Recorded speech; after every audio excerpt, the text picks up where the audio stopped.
Bismillahirrahmanirrahim. Assalamualaikum warahmatullahi wabarakatuh.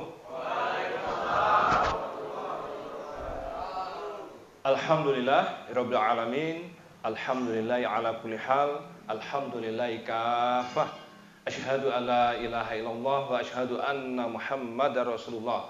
Allahumma shalli wa sallim wa barik ala sayyidina Muhammad wa ala alihi wa ashabihi ajma'in. Amma ba'd. Qala Allah Ta'ala fi Al-Qur'anil Karim, a'udzu billahi minasyaitonir rajim. Ya ayyuhallazina amanu taqullaha haqqa tuqatih wa la tamutunna illa wa antum muslimun. Wa qala aizan, qul huwallahu ahad, Allahus samad, lam yalid wa lam yulad wa lam yakul lahu kufuwan ahad. Yang saya hormati, saya muliakan para alim, para ulama, para ustaz-ustazah semuanya, para haji wahajah semuanya, calon haji dan hajah semuanya, direktur PT AKI dan seluruh unit yang rawuh dan seluruh keluarga besar muslimin muslimat rahimakumullah yang hari ini bisa hadir di sini, baik yang nampak maupun yang tidak nampak. Yang tidak nampak mungkin sedang di rumah tempat pekerja, tapi bisa membersama kita. Percayalah teman-teman ya, kalau hati kita itu menyatu, ada kesatuan hati yang orang sering nyebutnya sebagai ta'aliful qulub, ada kesatuan hati, itu walaupun tidak bersama secara fisik, itu biasanya nyantol nyambung.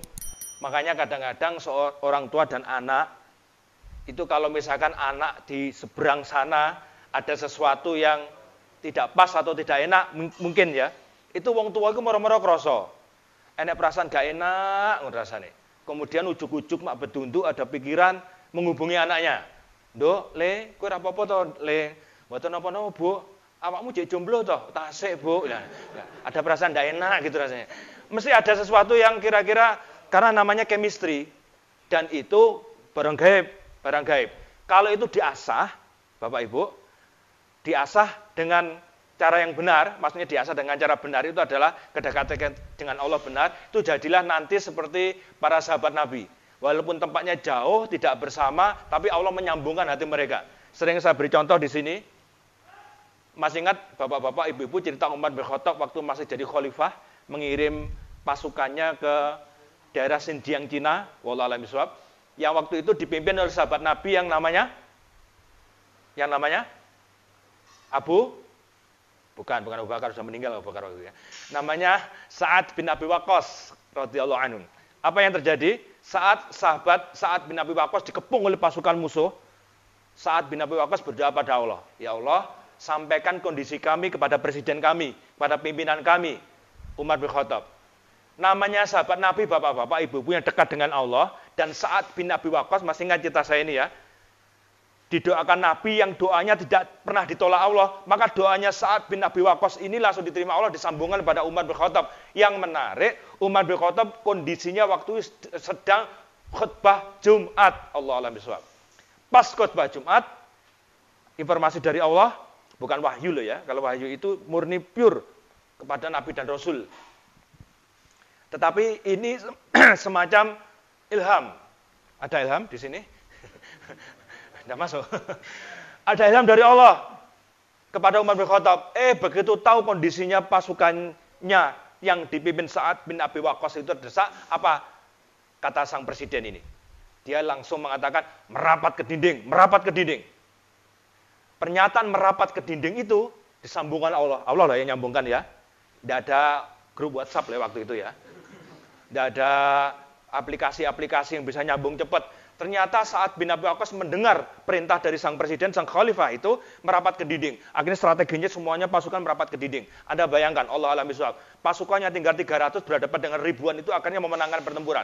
Dan yang menarik, yang sedang khutbah Jumat di Madinah, begitu mendengar sang khotib mengatakan merapat ke dinding, podo mepet dinding semua ini. Apa kata Umar? Bukan kalian yang saya maksud, tapi saudara kita yang sedang bertempur di sana. Lihat teman-teman, ini yang namanya kedekatan hati. Mungkin kalau kita walaupun tidak bersama-sama, dan kedekatan hati yang paling baik itu adalah ukhuwah fillah, bersahabat, berteman, bukan hanya karena harta, bukan karena seseorang, mergo dhewe duwe adik sing rada lumayan, PDKT. Mergo dhewe duwe mbak atau mas sing kira-kira menarik, tak PDKT.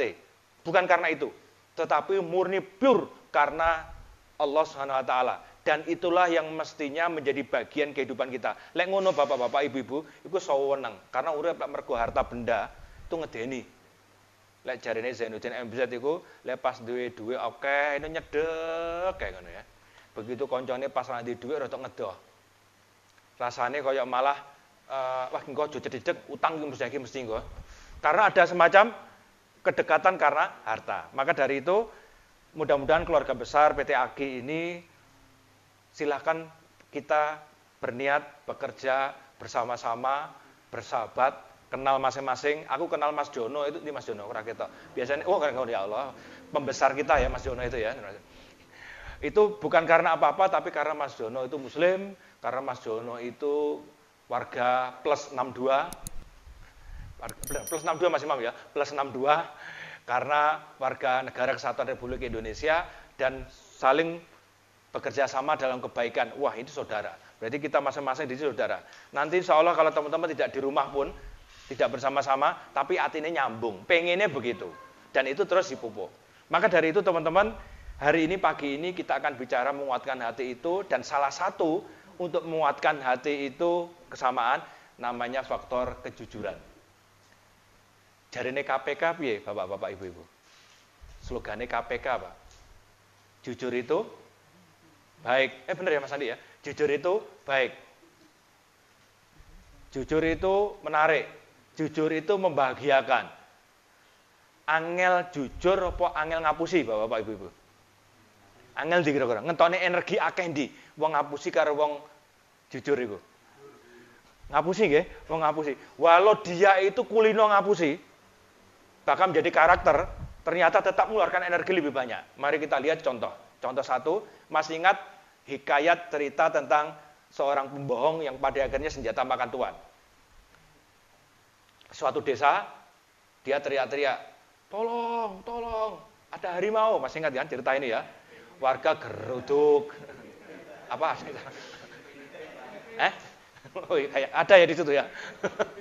Terus kan ini cerita ini turun temurun ya. Begitu warga ngerumpul, ternyata dia ngapusi gene apa-apa. Besoknya diulang lagi, baru yang ketiga harimau datang betulan. Dia teriak-teriak dengan sepenuh ekspresi, dengan ketakutannya itu. Apa jadi warga? Alah, yang bido ngapusi deh. Wes dicap ngapusi. Padahal yang ketiga itu yang benar. Memang dia benar-benar disergap harimau. Tapi karena kesatu keduanya tadi dia bohong, warga pun langsung mengecap ngapusi nehwi. Ternyata yang ketiga padahal benar. Ini cerita satu. Cerita kedua, dalam suatu kerajaan, sang raja ingin mencari pengganti. Cuman penggantinya dia pengen yang jujur, bukan sekedar cakap, tapi yang jujur. Maka diteslah. Seluruh pemuda yang layak untuk menggantikan dirinya sebagai raja diberi pengumuman. Siapa yang ingin menggantikan saya, syaratnya cuma satu. Silakan daftar ke sini dan kita beri 1 biji tanaman. 1 bulan berikutnya silakan datang ke sini membawa tanaman masing-masing. Disitulah aku akan menilai siapa yang paling layak untuk menggantikan aku. Berbondong-bondong ratusan anak muda, kalau sekarang mungkin ribuan ya, datang kepada raja dan mendaftar, kemudian dikasih benih. 1 bulan berikutnya datanglah ratusan pemuda itu untuk menyetor masing-masing dengan pot yang indah-indah dan bunga yang indah. Tapi ada satu pemuda yang sebenarnya tidak mau ikut. Dia daftar, dapat benih, tapi setelah 1 bulan benihnya tidak tumbuh-tumbuh. Akhirnya dia tidak berani, wes jelas gagal ini. Tapi ibunya mengatakan, wes Tole, kamu kan sudah benar, kamu sudah berusaha keras, sudah berikhtiar, sudah datanglah. Tapi Bu, lagi gak tukul belas sudah datanglah. Saya yakin ada keputusan lain dari Tuhan. Berbondong-bondong datanglah dengan membawa presentasi masing-masing. Bunga yang indah-indah, dikai pot yang indah-indah, kemudian diumumkan, oke, saatnya saya memberikan pengumuman. Terakhir, sang anak yang namanya Sobri, itu datang. Nggak ada yang namanya sama ya, Sobri ya. Sobri itu artinya apa Bapak, Ibu? Sabar. Jadi, wong jenenge sabar itu pancen karepe wong tua supaya anaknya sabar. Tapi aneh gak jenenge sabar tapi nasunan. Enak kan. Jenenge lo sabar, tapi nasunan senggol titik nyawang jak gelut, nyawang nantang, senggol bacok. Terus Begitu Sobri membawa itu dibuli, Bu, Mas. Biasa ya kan? Biasanya orang-orang itu kadang-kadang yang dibuli itu malah yang bener. Dibuli, digoyu, dilolok-lolok. Kemudian raja mengatakan, baik, semua sudah tuntas sesuai dengan pendaftar. Yang balik ke saya juga sekian sama, maka saatnya saya umumkan. Siapa yang paling layak menggantikan saya. Kemudian raja itu mengatakan, yang paling layak menggantikan saya adalah Sobri. Semuanya terhenyak, Sobri juga tidak percaya. Bagaimana mungkin raja memilih saya? Kemudian raja memberikan penjelasan. Ketahuilah anak muda, sesungguhnya biji yang aku berikan padamu semua itu adalah biji yang sudah aku panaskan, aku rebus. Dan dalam logika, tak mungkin biji itu akan tumbuh. Maka kamu yang kesini membawa bunga-bunga yang indah itu adalah biji-biji palsu yang kalian ganti biji dari saya. Maka Sobri inilah biji yang sesungguhnya dan tak mungkin akan tumbuh. Lihat teman-teman. Betapa luar biasanya. Dia hampir putus asa, bahkan dibully. Kadang-kadang orang sebenarnya malah dibully, malah dilokke. Tapi yang pada akhirnya menjadi pembelajaran bahwa orang jujur itu bukan ajur, tapi orang jujur itu mujur. Dan orang bohong itu pasti akan menemuinya kecelakaan. Hanya nunggu waktu. Makanya kalau dalam bahasanya agama, bapak-bapak, ibu-ibu, pasti ya ingat ya. Kalau ingat surat ini anehnya loh. Saya kok mesti eling Mas Hari itu, anehnya itu aja. Berkali-kali kan saya cerita di sini. Mana Mas Hari? Ara'aital ladzi yukadzibu biddin. Tahukah kamu orang-orang yang mendustakan agama, bapak-bapak, ibu-ibu? Lihat, Allah itu dawuh ada orang-orang yang mendustakan agama. Bagaimana ayat lanjutnya? Fadzalikal ladzi yad'ul yatim. Terus wala yahuddu ala tu'amil miskin. Terus fawailul lil musallin. Bapak-bapak, ibu-ibu, lihat, orang mengaku beragama tapi dianggap bohong sama Tuhan. Dianggap dusta sama Allah SWT. Siapa mereka? Mereka yang mengaku-ngaku beriman, beragama tapi tidak suka, bahkan mengadek. Yaduk itu, kalau bahasa Jawanya dulu pas ngaji, nyaduk. Padahal yaduk yatim lebih dari sekedar nyaduk. Bukan hanya sekedar nyaduk, bukan sekedar ngampleng, pokoknya menyakiti, menelikung, ngelei anak-anak yatim. Itu dianggap mendustakan agama. Bahkan kalau di akhirat itu jenengan pirsa nggih, mereka yang membodohi yatim dan ngakali yatim, kuwi ngerih, termasuk dosa besar. Memakan harta anak yatim termasuk dosa besar. Tapi mereka yang menghidupi anak yatim, Bapak Ibu, mereka yang menghidupi anak yatim akan bersama aku seperti dua jari ini di surga. Jenengan bayangkan iki, Kanjeng Nabi terus sijine iki arek-arek aki dan unitnya seluruh perusahaan di holding ini. Kersa napa mboten? Di surga jejer Kanjeng Nabi. Dek Kanjeng Nabi, loh, ya Allah, jono re, ya Allah, jejer Kanjeng Nabi. Allahumma sholli ala Muhammad. Sebelah lho Mas Imam, ya Allah. Dari wis nek ndi kok adoh men. Ya Allah, meri aku arek-arek ini. Karena apa? Salah satunya ngopeni anak yatim. Yang kedua, apa tadi disebut bohong kepada agama, dusta pada agama? Wala yahudu ala tu'amil miskin. Gak seweneng aweh-aweh suka membantu bekerja sama kepada duafa, khususnya orang miskin kalau ayat ini menyebutnya. Yang berikutnya, fawailul lil musallin, celakalah orang-orang yang sholat. Jadi, lu sembahyang kok cilokoi, mending ora usah sholat pisan. Lu sembahyang cilokoi. Dulu ada buku judulnya sholatnya sah tapi berdosa. Iki piye iki? Ada buku kecil. Sholatnya sah tapi berdosa. Iki piye iki? Sholat sah tapi berdosa. Lah terus lek sholat tambah dosa mending gak usah sholat misalkan. Ternyata sholatnya sah tapi berdosa apa? Rukun dan syaratnya terpenuhi, tapi ngenek-ngenek ini sih gak diajarkan Nabi. Gampangnya sederhana, contohkan jenengan dulu lah. Takbiratul ihram contohkan Nabi, cuman telu. Ya Mas ya, dodo, pundak, kuping. Tapi dia mengada-ngada, diluwe-luwe ini. Alasannya kusuk. Masih ingat gak? Allah. Sampai mana kaya kusuk Allah. Kuwi sah salatnya? Sah. Kenapa kok sah? Lah mane takbiratul ihram ngangkat tangan itu bukan rukun salat. Nggih apa nggih? Bapak Ibu lek gak angkat tangan sah gak salatnya?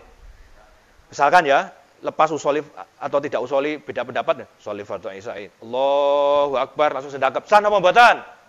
Sah. Karena sing rukun salat itu takbiratul ihram itu ucapan. Itu mazhab Syafi'i nggih, bukan gerakan. Tapi masuk gerakan tapi gak muni Allahu Akbar. Iki ketok kausut tapi mau neng iki. Malah ora sah. Paham? Lelek kuwi ora sah, bukan sah tapi berdosa.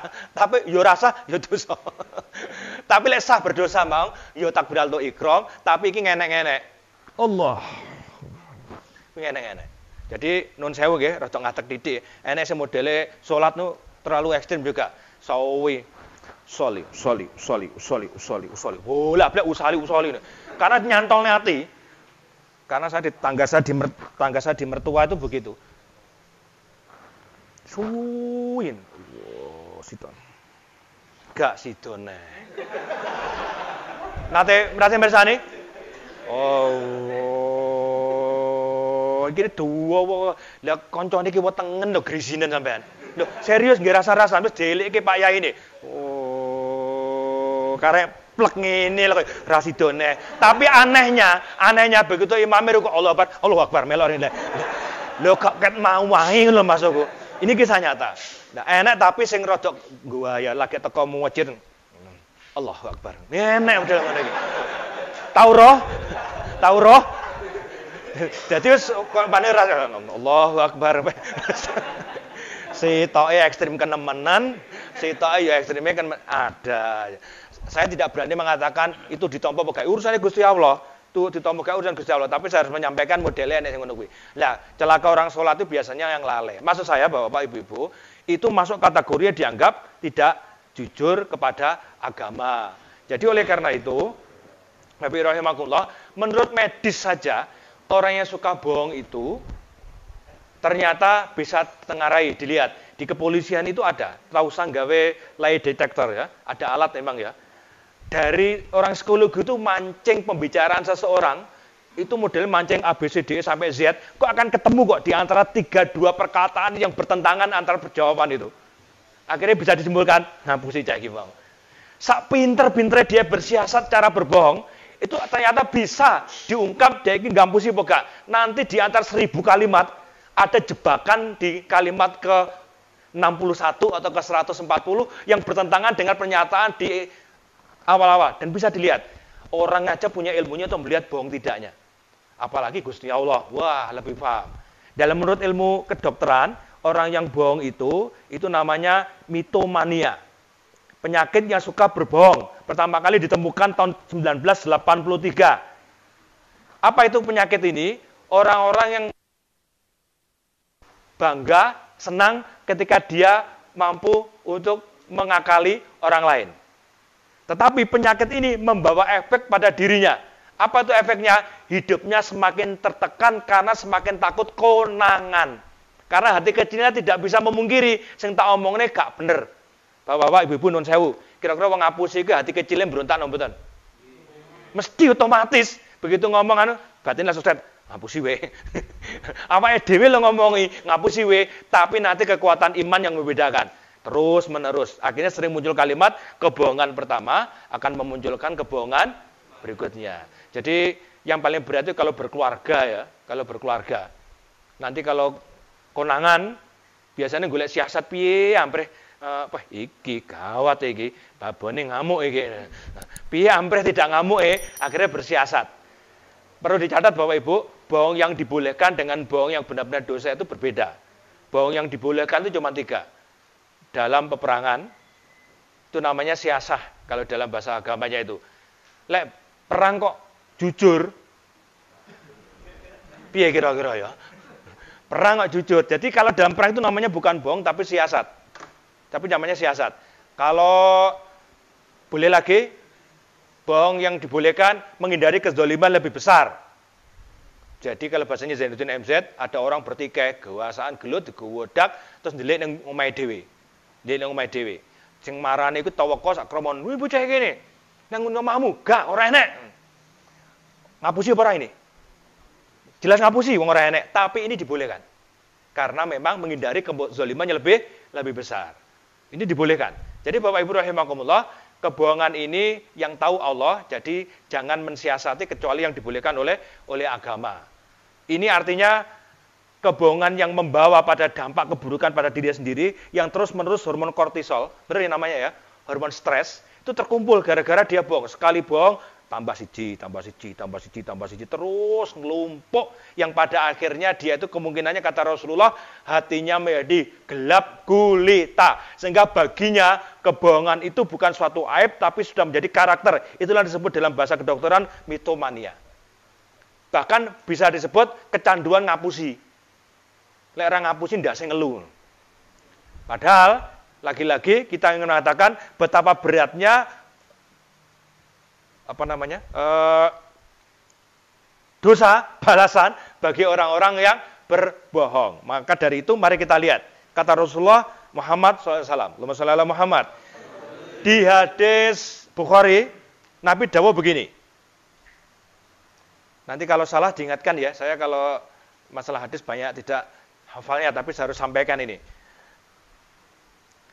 Di hadisnya Bukhari Rasulullah dawuh mayat mali ma baina lah yaihi wa ma baina rijlaihi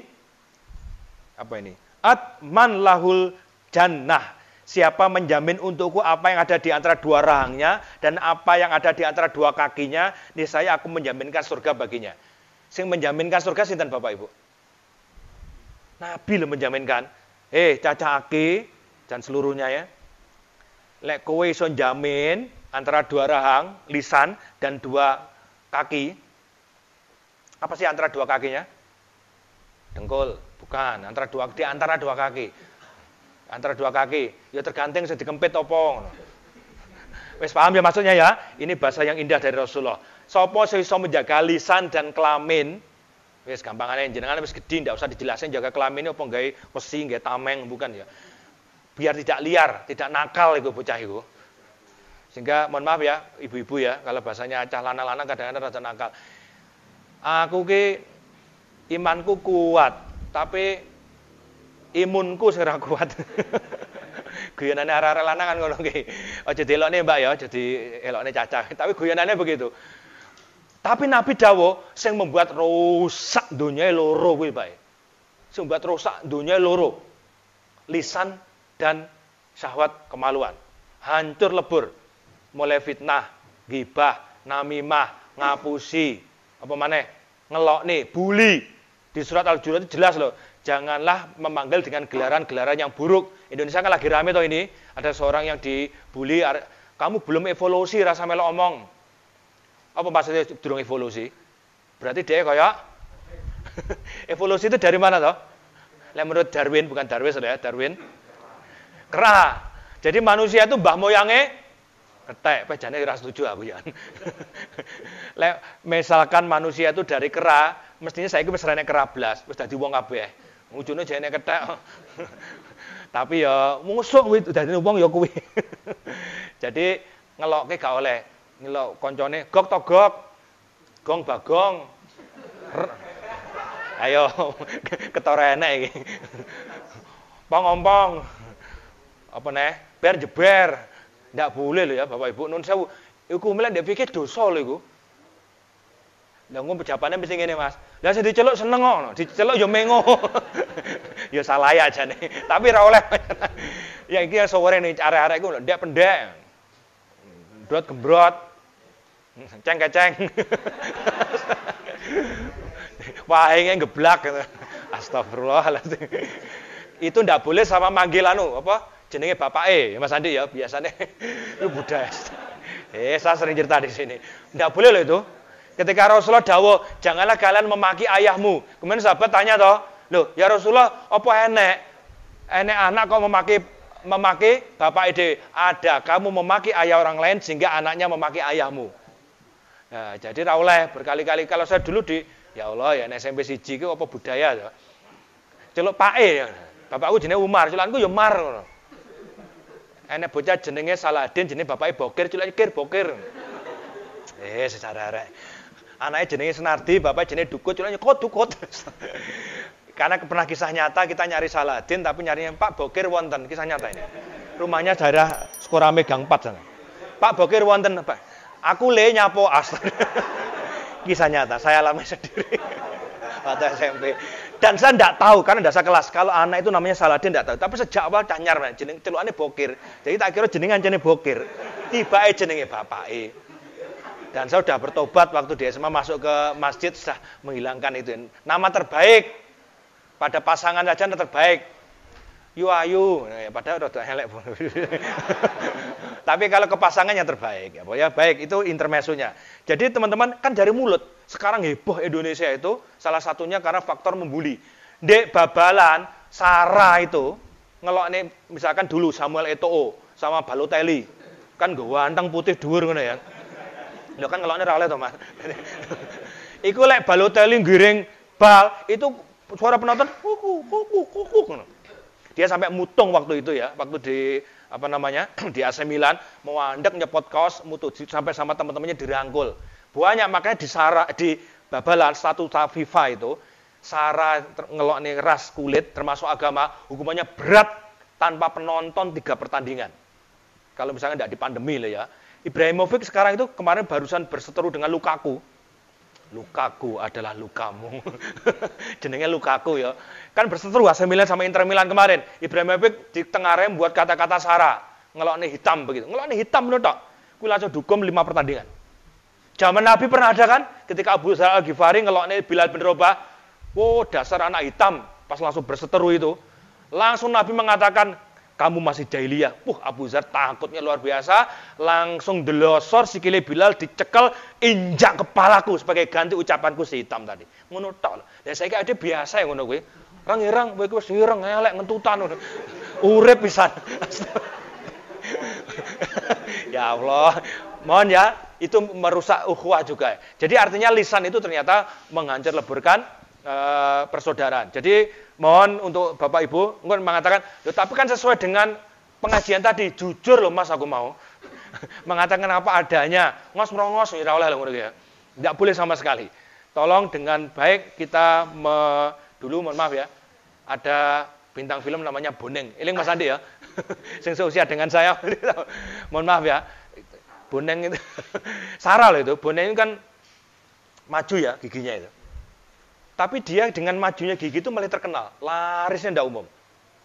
Lah, di sekolah, lah enek bocah kok rodok maju ngono kuwi, diceluk Boneng. Dan ndak boleh. Sekali lagi ndak boleh. Mudah-mudahan harusnya kan terpesona.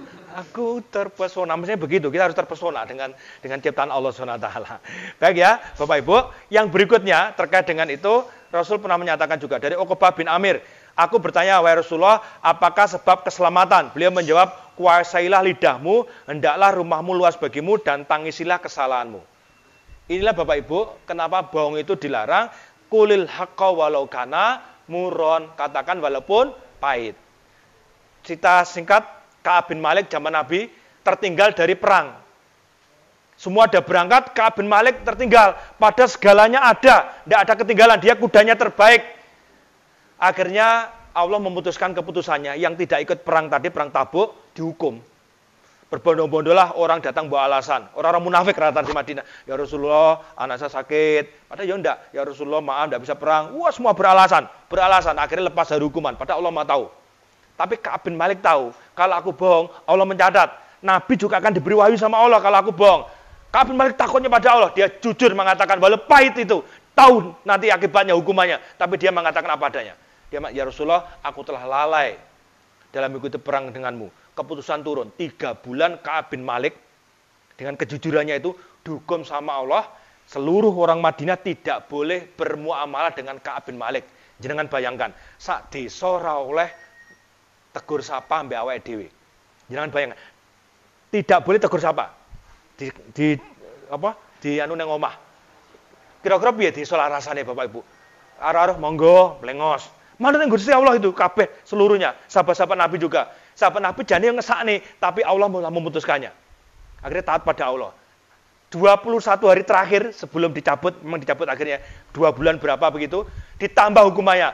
Anak istrinya nggak boleh bertegur sabar kepada Ka'ab bin Malik. Jangan bayangkan, waktu anak saya di pondok, pulang dengan ketidakmampuan mencium bau, karena di pondoknya ternyata banyak, akhirnya pulang semuanya kelas 3 SMA itu, Bi, aku gak iso ngambu apa-apa, Bi, blas le, waduh, hari ini, gawat ini, karena istri saya orang rumah sakit, sekarang sama dengan istrinya Mas Andi ya, sama-sama gizi ya, sekarang disuruh nangani malah rumah sakit darurat COVID yang di Pare itu. untuk suplai gizinya itu. Karena dia orang nakes tahu, di rumah diisolasi nang kamar blek, metu kudu gawe masker. Bukan metu rumah, metu kamar. Langsung cuci tangan, sering didesinfektan, ngesake saja nih. Tapi dia di swab tidak mau. Kalau kamu tidak mau di swab, taat peraturan. Sajane nelowong saya itu. Tapi demi kebaikan bersama. Karena COVID itu nun sewu, sak digdoyo nih Kopassus, Mike Tyson, sak digdoyo nih Khabib misalkan, lek kena makhluk cirik jenenge COVID-19 ini yo, ndak bisa buat main-main ini. Guyonan lamanya kan, sing ngalahne wong digdoyo kan upo apa telek lencung. Sak sekti-sektine wong, dukun paling sekti, lek ngidiki telek mesti dingklang. Wis to. Yo Kak Mas Imam, cocok Kak Mas Imam. Wis to, Mas Jono masa jagoan ngideki upo, mesti digluk ngono. Upo lho iki masalahe. Lah iki lebih luar biasa lagi ini. Gak ketok barange. Lek boyo kan jelas. Ya Mbak ya, apane buaya darat tambah jelas lagi. Jadi ditembak apa melayu, lek kira ketok blas e.